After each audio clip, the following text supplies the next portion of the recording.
للعالمين نبينا محمد وعلى آله وصحبه ومن اهتدى بهديه واستنى بسنته إلى يوم الدين. أما بعد, Assalamu alaikum wa rahmatullahi wa barakatuh, and welcome to our Sunday episode of allegedly Ask Zad, but because we don't have Zad, so it is Ask Asim. I think yesterday, our last question was from Selma, and phone. So I think we're live now. I hope so. So our question is from Brother Ahmed. And Ahmed says, what determines a country to be Muslim? Is it the population or it's the ruling system? The majority of scholars say that a country is labeled as Muslim if the rule of Islam is established in it, and a person can actually establish his Islamic rituals. So the adhan is called, the prayers are established, Friday prayers are permitted, the laws of Islam in general are also implemented. Then this is a Muslim country, even if the majority of the inhabitants are non-Muslims. And the other way around would be also the same. It's not considered to be a Muslim country, even if the vast majority of Muslims live there, providing that none of the Islamic Sharia is being practiced.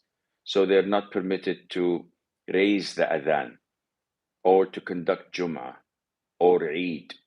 They're not allowed to practice their Islamic rituals, such as slaughtering the sacrifice, such as gatherings in Islamic events, wearing Islamic attire, etc. This is a kafir country, and or at least it's not labeled as a Muslim country.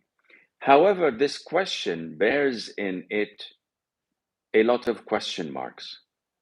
Usually those who ask whether this is a Muslim country or not, their intention is unfortunately to label it as a kafir country, hence a country that might be taken as a hostile or an enemy to Islam, which allows us to rob from them, to lie to them, not to hold any of our treaties with them. And this is not the case here.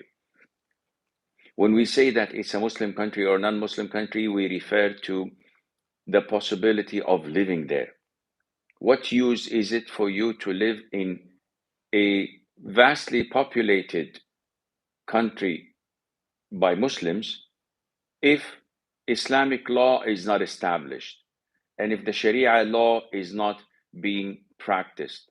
This is not an Islamic country, and hence one should not consider living there and should move to a country where the Sharia law is being honored, or at least partially, to an extent that he would be living an Islamic life, and Allah Azza wa Jalla knows best.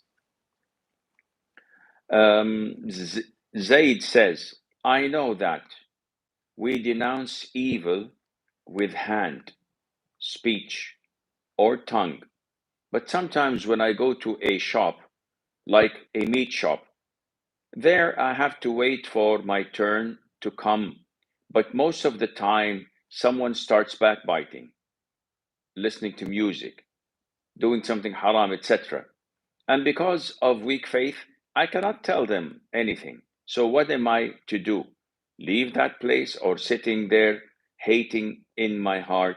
Same situation with family. If we're sitting in the room and they start backbiting, first of all, we can't 24 hours 7 days a week, be the religious police. I cannot go down the streets where I meet 1,000 people. One is smoking. Akhi, smoking is haram. One is shaven. Akhi, shaving the beard is haram. One wearing his thobe or his trousers below the ankles. This is haram. This is a major sin. One is backbiting. One is listening to music. One is not doing this. It's not my duty to go and be the religious police, monitoring people, auditing them, forcing them to do what is right and forbidding them from what is wrong. Why? Number one, this is beyond human ability. Number two, people will not accept this from you, which means that the consequences of my action would be negative, and that would far outweigh the positive that I was anticipating. Number three, this was not the doing of the companions, to my knowledge, all their time. Yes, if I'm in a gathering, if there is benefit from it, if there is an individual I can address, but when everything around me is corrupt and sinful, for me to go and do all of these things, that would put me out of gas, and it would exhaust me, and it would most likely backfire at me by me feeling weak in faith and hopeless, maybe despair, and this is all negatives. What should I do? First of all, remember the hadith of the Prophet ﷺ, that whoever sees evil must denounce it, either by hand, if not possible, then by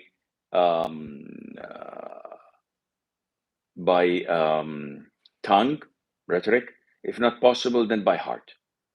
So if you're possible or you're able to do all of these things, then yes, you have to give it a go within your human ability, plus while anticipating positive response.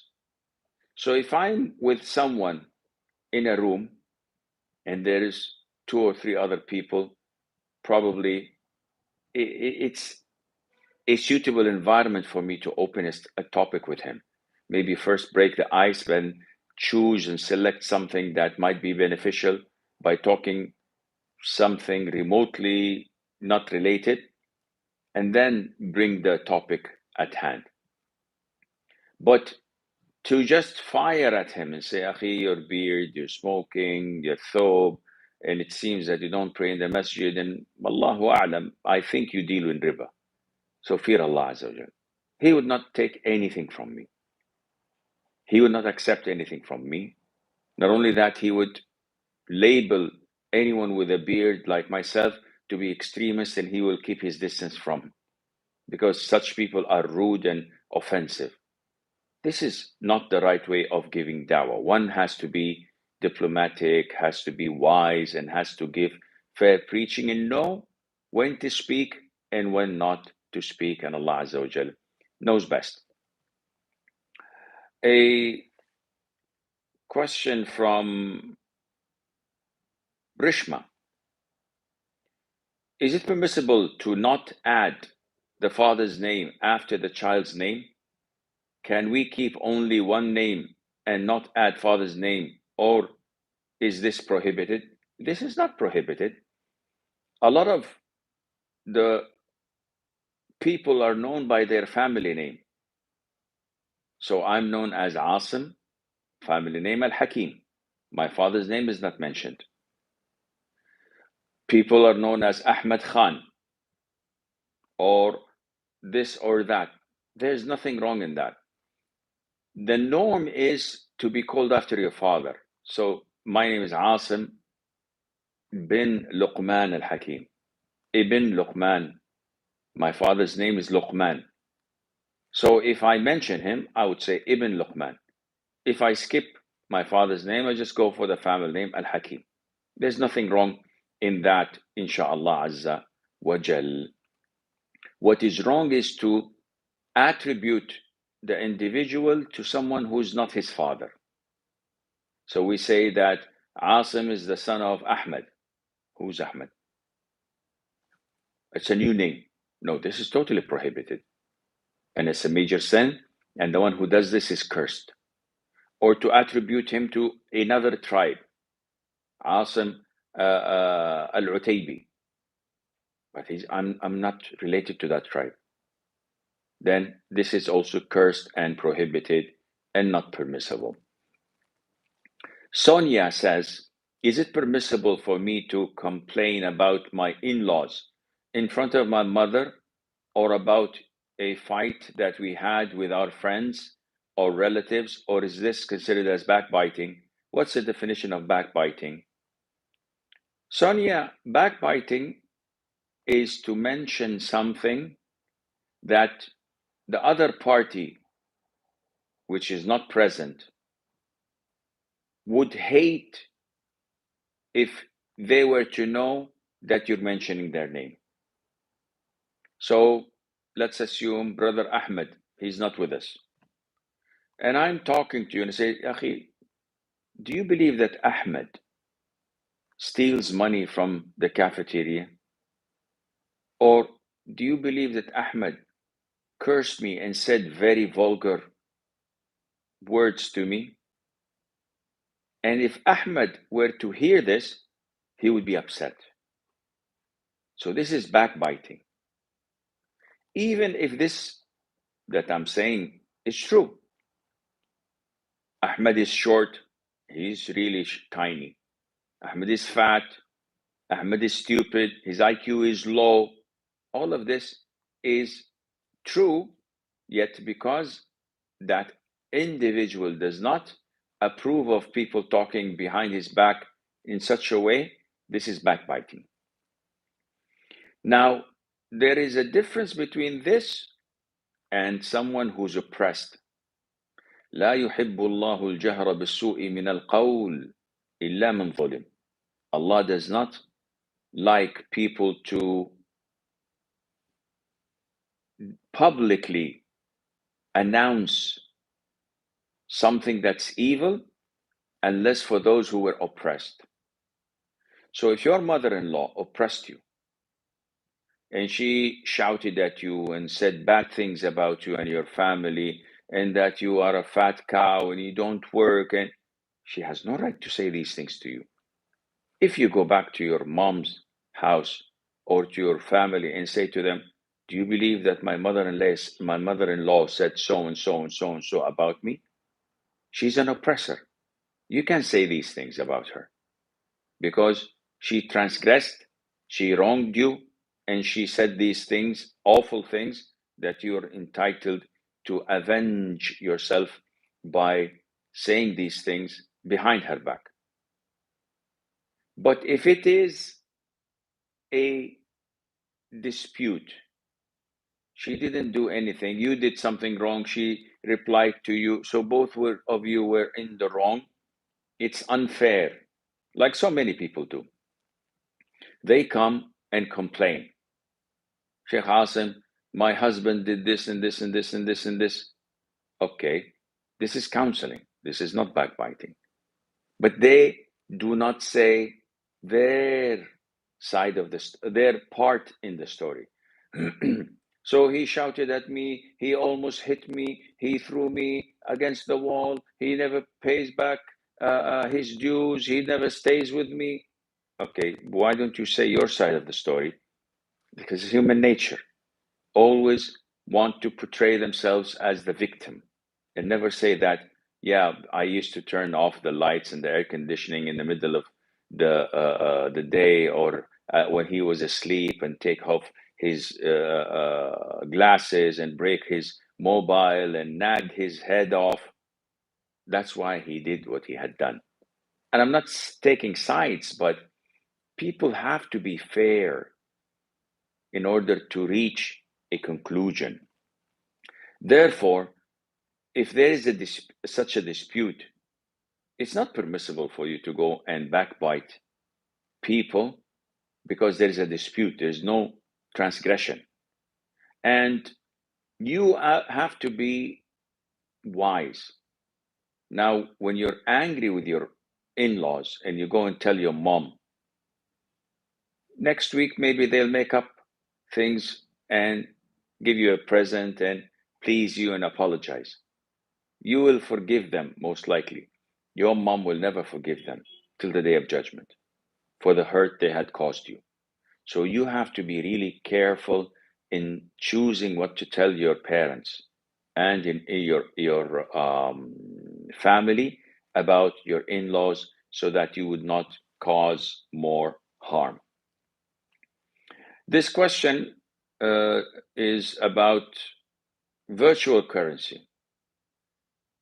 It goes like this. I play a cricket game on my phone. When I play alone, I have to give an entry fee of virtual coins to play the match.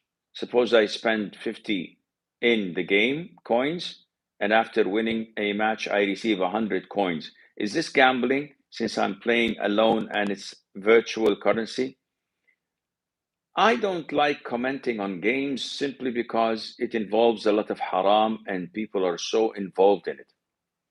If this game is virtual, meaning these 50 coins, I did not pay anything to actually get them, and they require an entry fee, which in real life, such an entry fee would be gambling. And I may lose my 50 coins, which will be definitely regenerated in the following game by itself. And I may not lose it, but rather win 100 coins if I win the game. This is not gambling because actually there is no real loss here. Gambling, like lottery ticket, you buy a ticket for $1 and you may hit the jackpot of $1 million and you may lose your dollar. There is a physical loss of $1. But here, this is virtual. I didn't pay anything. The 50 coins that I paid to enter this competition will be regenerated once I lose and I will get it again. So it seems to me that this is permissible and Allah Azza wa Jal knows best. Ridwan says, what does it mean when Allah says He guides whom He wills? Is everyone not given the option to be guided? Yes, everybody is given the option to be guided. But do you know whom Allah will assist to guide and whom Allah predestined 50,000 years before creating the universe that he would be guided? The answer is no. Destiny or al-qadar is the ability of Allah. And one of the brothers, may Allah Azza wa Jal grant him great rewards, corrected me because he said that he heard me say in a previous comment that Imam Ahmad says when he was asked about Allah's destiny, he said this is Allah's knowledge. And this is not the right quotation. Imam Ahmad says, Al-qadaru qudratullah.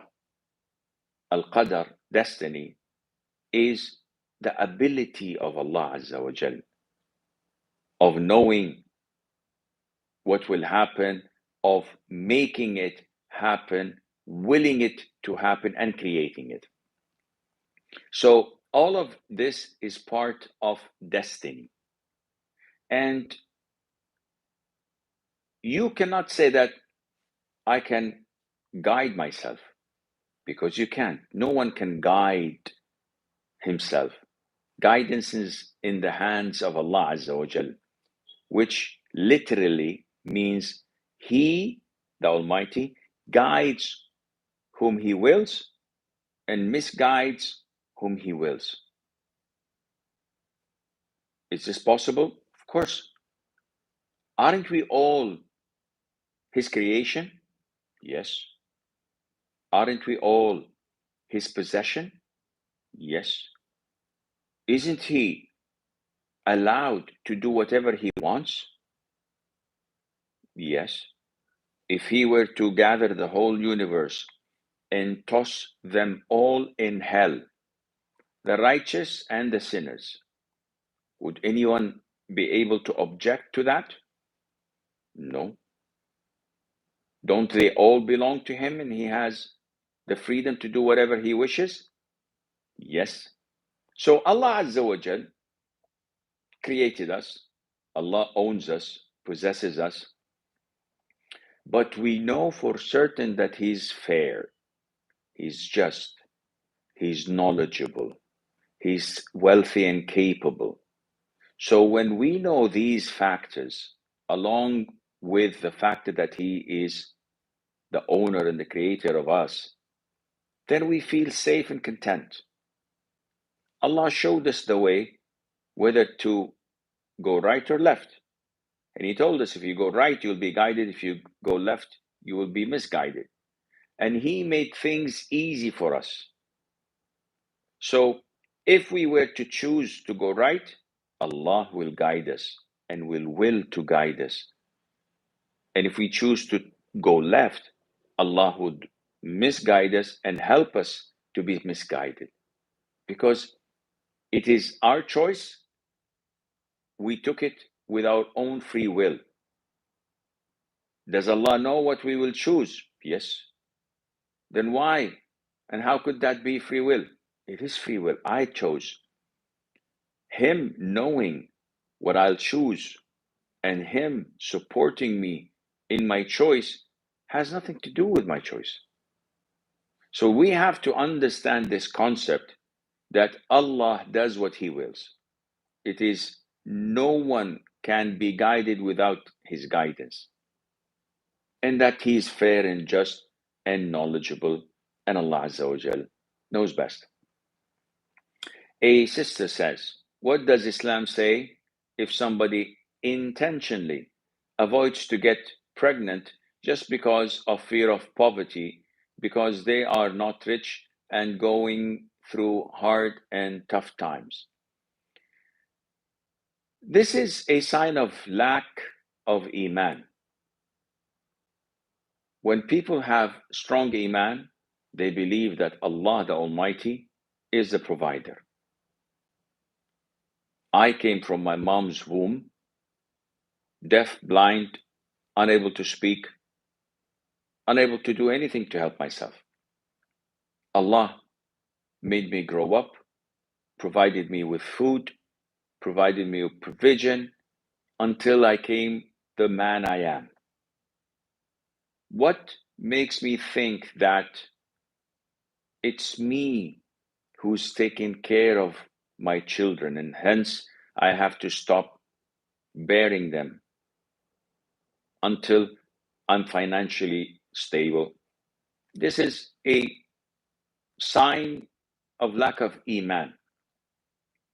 This is ignorance of who Allah Azza wa Jal truly is. Nevertheless, it is permissible to delay getting pregnant for a year, at 2 or 3, if there is a legitimate reason. Someone who is pursuing their studies, someone who were just blessed with a child and would need like 3 to 4 years to be able to get that child old enough to take care of itself and then become pregnant again, rather than having them one after the other without any gap, which would result in maybe not giving attention or the adequate attention to the infants in their early ages. This is totally legit, but it goes without saying that it is a sign of weakness of Iman when we think everything with a pencil and paper. 1 + 1 = 2. The salary is equal this much. The rent, the electricity. How am I going to feed the children?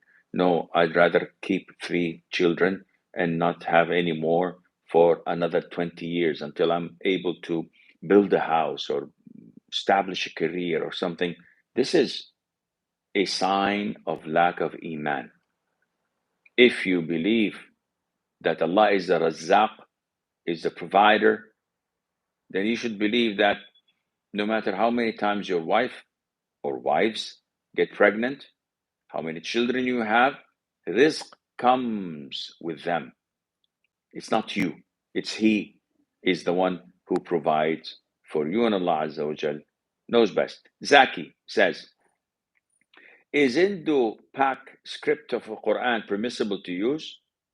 I think it's called Al-Majidi script, and it is a script that is approved by the scholars, and even the print house in Medina, which known to print the Mus'haf of King Fahd complex in Medina, which most of the copies of the Quran we have now worldwide is from there, also has a script of the Majidi script printed so that the Urdu people could relate to it and read it, and there's nothing wrong in using it, inshallah.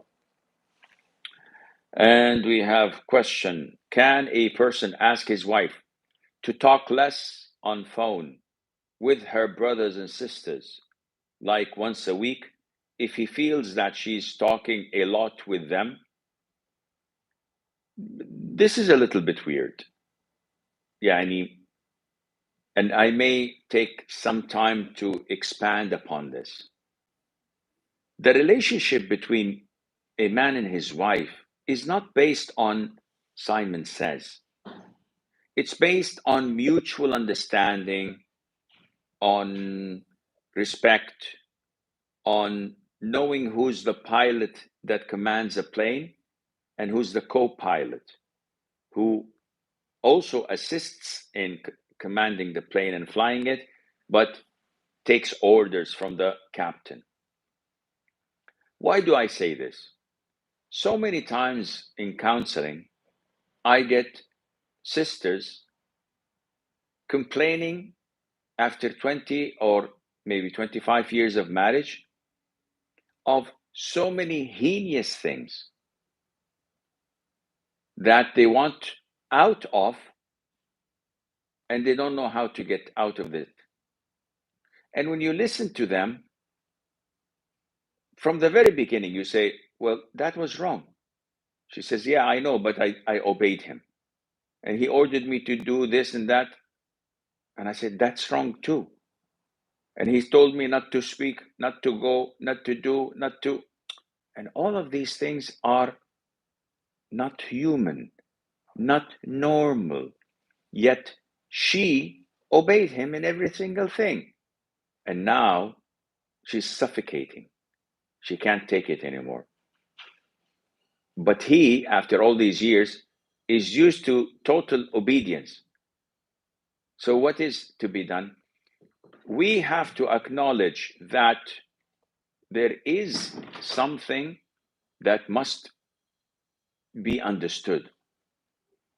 Marriage is not slavery, and he has no right to control you like a doormat and order you to not talk to your father and mother and your siblings, and orders you to blindly obey his father and mother who are not related to you, and order you to serve like a slave in their house and not to reply to them. It's not right for him to abuse you and beat you like a dog and you don't open your mouth, or he doesn't speak to you for 5, 6 months and you allow this nonsense to take place and happen. This is not marriage. Even if you have children, it has to stop. It's your fault from day one not to have communicated with him. And if you failed a number of times in communicating with him, involve your parents, involve the elders, involve the imam of the masjid. Expose him. Let him see that you're not taking this crap anymore. But when you allow yourself to be a doormat, you will always be a doormat. The first thing he does when he come home is to wipe his shoes on you. This is not acceptable. This is not marriage. So going back to the question, can he ask her to speak less? We have to look at this request to evaluate. If she is using the landline or the mobile to make long distance calls, not through the internet, but regular phone calls, and the phone bill is humongous, and he has to pay an arm and a leg for it, yes, definitely, he has to order her not to do that. And if she wants, she can pay it from her own pocket money if she has any, and not him. But if she's talking through the Wi-Fi, Zoom, Skype, whatever, and it's not costing him a penny, we have to see the frequency. If she speaks to them 8 hours a day while he is at work, is there anything wrong in that? Of course not. He has no right in asking her not to speak that long, and she has no right in telling him I was speaking to them this long. Let it be between you and them. Why do you tell him everything? Where in Islam is it mentioned that a woman must tell her husband about everything she had done throughout the day? What time did some people even ask for a log? What time did you do the dishes? What time did you wake up? When are you going to make the laundry? Okay, there are 10 minutes lost between this and that. What were you doing there? This is stupid, man. And it's your mistake. He has no right in treating you like this. I'm not saying to rebel and make a scene out of it and fight, and no, but come on, use your common sense in such marriages. If she's speaking to them a lot in his presence and neglecting his rights, she's not preparing the food, she's not talking to him, she's not taking care of the children, she's just chit-chatting with her brothers and siblings, and every single day when the husband is present, yes, this is an exaggeration. She is misusing this facility, and she has to be asked not to do this in his presence, because this is his right of enjoying sitting with his wife or being served by his wife, and Allah Azza wa Jal knows best. Hina says, I have heard a scholar saying our Prophet will marry Maryam, the mother of Isa alayhi salatu wasalam, and Asiya, Pharaoh's wife, in Jannah. Is this correct? There is nothing authentic about this at all. There is nothing authentic about this at all. So to claim that the Prophet ﷺ will be the trophy and the prize of such honorable women needs proof. And without proof, we cannot just simply say such things, and Allah knows best. An anonymous brother says, can we sleep naked or sleep only with our private parts covered? If there is a reason for that, yes. But generally speaking, the answer is no. The Prophet ﷺ was asked, can some one of us sleep naked?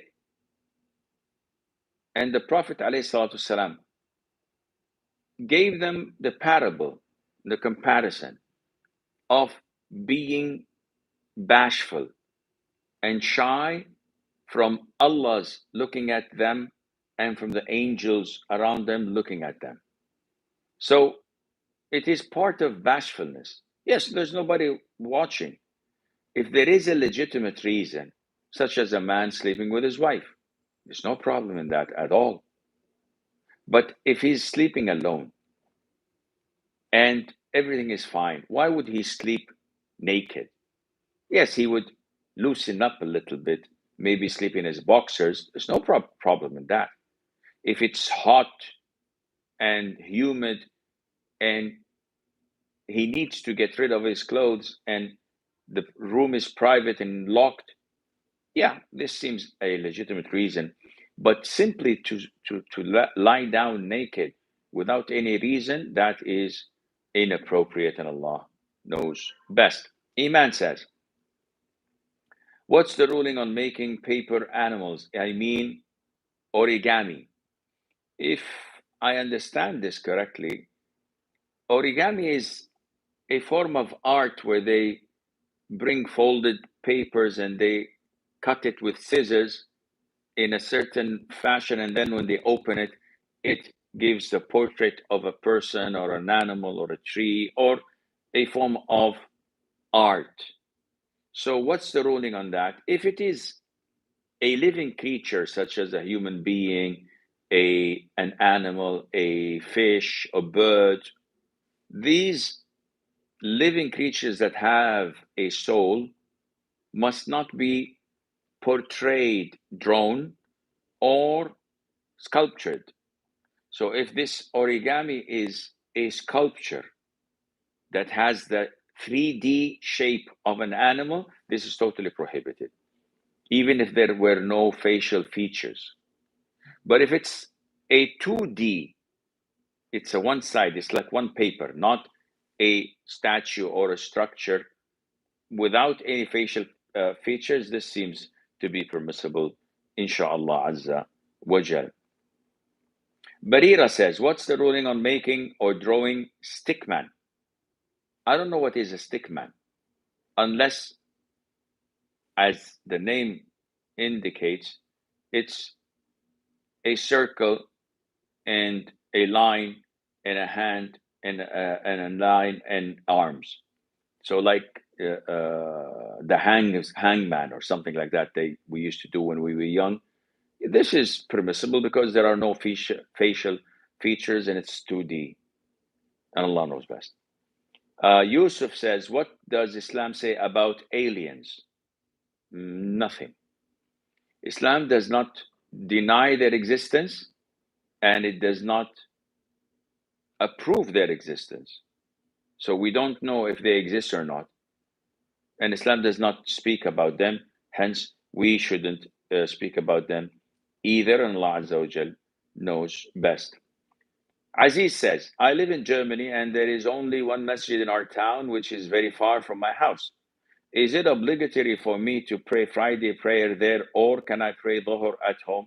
No, you must pray Friday prayer, even if this is the only masjid in town and you have to travel a distance to reach it or walk a long distance to reach it, because this is mandatory. Salatul Jum'ah is mandatory and you must respond to the adhan. And can we appoint someone else to fulfill our oath? Fulfilling our oath is quite generic. What do you mean by fulfilling your oath? If I swore to go to the souk, that's an oath. And the following day, I don't feel like going to the souk, to the market. Can I ask someone to go in my place? The answer is no. I took an oath to do it myself. I have to do it.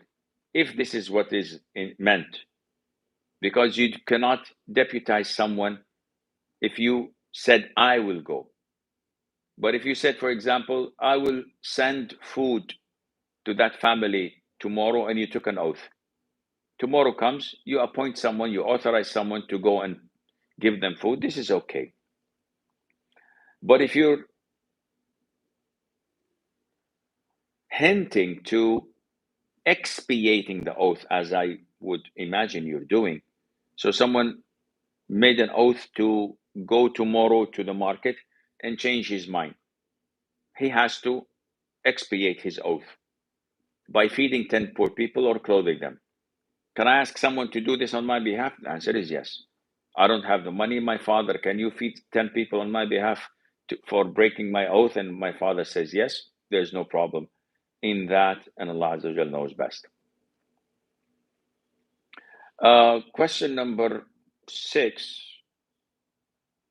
from the WhatsApp. Is a woman allowed to demand continuous mahar? For example, X amount of the husband's salary? This is according to an agreement, and this is not part of the mahar. Because if she wants to go for khula, she will not be able to pay all of this money back to him. But this would be a condition in the marriage. So her mahar was $1,000. That's separate. But then she had a condition that he gives her a monthly allowance of $500. And he agreed. As long as he agreed and it's approved and authenticated and documented in the contract, it's a binding condition. He has to give her every month $500. If he were to decline or to stop, she has the right to go for divorce. And there's nothing wrong in that, and Allah knows best. And the final question is, what if a woman also contributes financially in buying a home? Can she use the kafir laws to get what is hers in the case of divorce? This question is referring to the laws in America and Canada and some in Europe, where the court gives the spouses half of what the other spouse possesses, usually the man. So if the man was earning and he has wealth and he divorces his wife, or his wife asks for divorce, and the court grants the divorce, automatically they go to the wealth of the husband and say, okay, half of the house is hers, half of your cars are hers, stocks, wealth, amount you have in cash, which is totally haram, un-Islamic, unfair, inhumane, and widely abused by women in the West. But who cares? It's a kafir system anyhow. And this is what you get when you decide to live among the kafirs. You live by their rules and you die by their rules. So a woman says, I was married to this Muslim. I had a job. He had a job. I contributed with him in building a house. So he paid an X amount of money, and I paid a huge X amount of money because this was our house. And all of a sudden, after 20 years of marriage, the guy started dyeing his hair, gray hair, starting to driving convertibles, starting to be hip and young again. And all of a sudden, he married a younger woman, and I can't take that. So I filed for divorce. And after the divorce, or throughout the divorce, I demanded my right that I have contributed in the house, which he knows it was not a gift, that was our house. And he denied me. He says, no, the house is in my name. And he's refusing to give me anything. Can I use the kafir law and go to court and demand half of his property to take what is mine? The answer is yes, providing that you only take what is lawfully yours and not a penny more. So if you contributed with $150,000 and the court grants you $500,000, which is half of what he possesses, you only take the 150 and return the rest back to him, and Allah knows best. Tabassum says, my father lives in a different country. How should my nikah be conducted? Either your father authorizes another person where you are, so your uncle, your brother, the imam of the masjid, he authorizes him to be his representative and your guardian. And then the nikah can be done without any problem. Or if all parties know one another, so the groom knows your father physically and have seen him before. The witnesses know both the groom and the father, and they've seen them before and they know them personally. Then they can do this on Skype or on Zoom without a problem. Christine says, I'm a revert. Who would be my wali for doing the nikah? If you don't have anyone who is Muslim in your family from the paternal side, then the Muslim judge or the Muslim ruler or the head of the authorized Islamic center in your vicinity would become your guardian in the nikah. Finally, Zuhair says, in the subcontinent, a certain sect call themselves Ahl Sunnah wal Jama'ah. In this case, can we call ourselves Ahl al-Hadith or Salafis to differentiate ourselves from them and to let people know about our correct Aqidah? There's no need for that. I don't go around and say, listen, I am Salafi, I am Ahl Hadith, I am Wahhabi, I am this, or if there is anything as Wahhabi. I just go on about saying I'm a Muslim. And when I speak, my Quran, my Sunnah, my behavior indicates what kind of a Muslim I am. Flags and labeling doesn't add anything to you. It does not truly make you or break you. So we have to refrain from this unless it is utmost necessity. So what are you, Sheikh As? I'm a Muslim. What kind of a Muslim? What do you mean? Yani Sunni Shi'i, I'm a Sunni. What kind of a Sunni? What do you mean? You know, there are different sects. I'm from Ahl Sunnah wal Jama'ah. I follow the Quran or the Sunnah with the understanding of the three favorite generations. This is sufficient for anyone to be identifiable without saying Salafi, without saying this or that. And Allah Azza wa Jal knows best. This is all the time we have until we meet next time, inshallah. I hope Saturday between Maghrib and Isha. I leave you fi amanillah. Wassalamu alaikum wa rahmatullahi wa barakatuh.